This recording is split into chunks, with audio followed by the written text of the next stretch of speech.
इससे पहले कि हम ये जान सकें कि होमो सेपियंस इस धरती पर कैसे आए, कैसे वो पूरे धरती पर फैल गए जो हम आजकल के मनुष्य हैं होमो सेपियंस, उससे पहले हमें कुछ ऐसे स्पीशीज के बारे में जान लेना होगा जो होमो सेपियंस के टाइम फ्रेम में ही थे, अभी रिसेंटली ही डिस्कवर्ड किए गए हैं, पर जिनके बारे में अभी पूरी जानकारी नहीं मिल सकी है। देखिए, ऐसा ही एक स्पीशीज है होमो जीनस का, जो कि अभी हाल ही में डिस्कवर्ड किया गया है साउथ अफ्रीका में 2013 में। नाम इसका दे दिया गया है होमो नलेडी का। इसका ब्रेन लगभग 550 से 600 सीसी तक था। रिस्ट और लिम्ब का जो शेप है या कहिए जो बोन स्ट्रक्चर है वो बहुत हद तक ऑस्ट्रेलोपिथेकस की तरह मिलता है इसके फॉसिल्स बताते हैं। लगभग 2000 रिमेन्स मिले हैं इसके साउथ अफ्रीका के एक केव में, और ये आज से लगभग 3.5 लाख साल पहले से लेकर लगभग 2.5 लाख साल पहले तक था। ये जो होमो नलेडी है इसकी हाइट बहुत ज्यादा नहीं थी, 4 फुट 9 इंच थी, और कुछ रिसर्च तो ये भी बताता है कि ये आग का भी इस्तेमाल कर सकता था। कैसे, किसी को भी पता नहीं है, क्योंकि इसके ब्रेन का साइज तो काफी छोटा है, मात्र 500 से 600 सीसी तक ही इसके ब्रेन के साइज का अनुमान लगाया गया है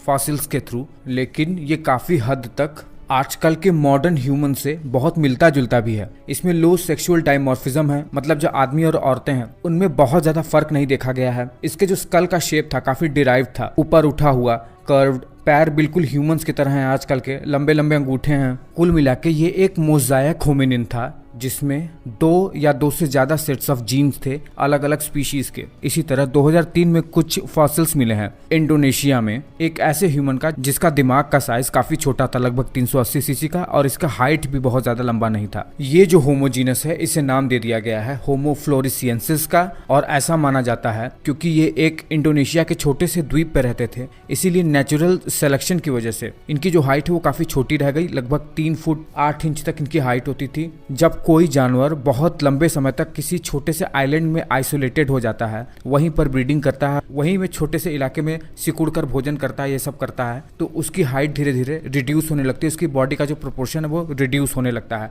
छोटे जानवर बड़े होने लगते हैं, जिसे इंसुलर ड्वार्फिज्म या फिर आइलैंड ड्वार्फिज्म के नाम से भी जानते हैं। इसी कारण से ये जो होमोजीनस था ये छोटे सा ही इवॉल्व हो गया। लगभग आज से 50,000 साल पहले तक तो ये थे, लेकिन इसके बाद ये एक्सटिंक्ट हो गए हैं, और लगभग इनका जो शुरुआत है अभी कंफर्म तो नहीं, लेकिन 2 लाख साल पहले ये पृथ्वी पर इवॉल्व हो चुके थे। तो यही 2 हैं जिसके बाद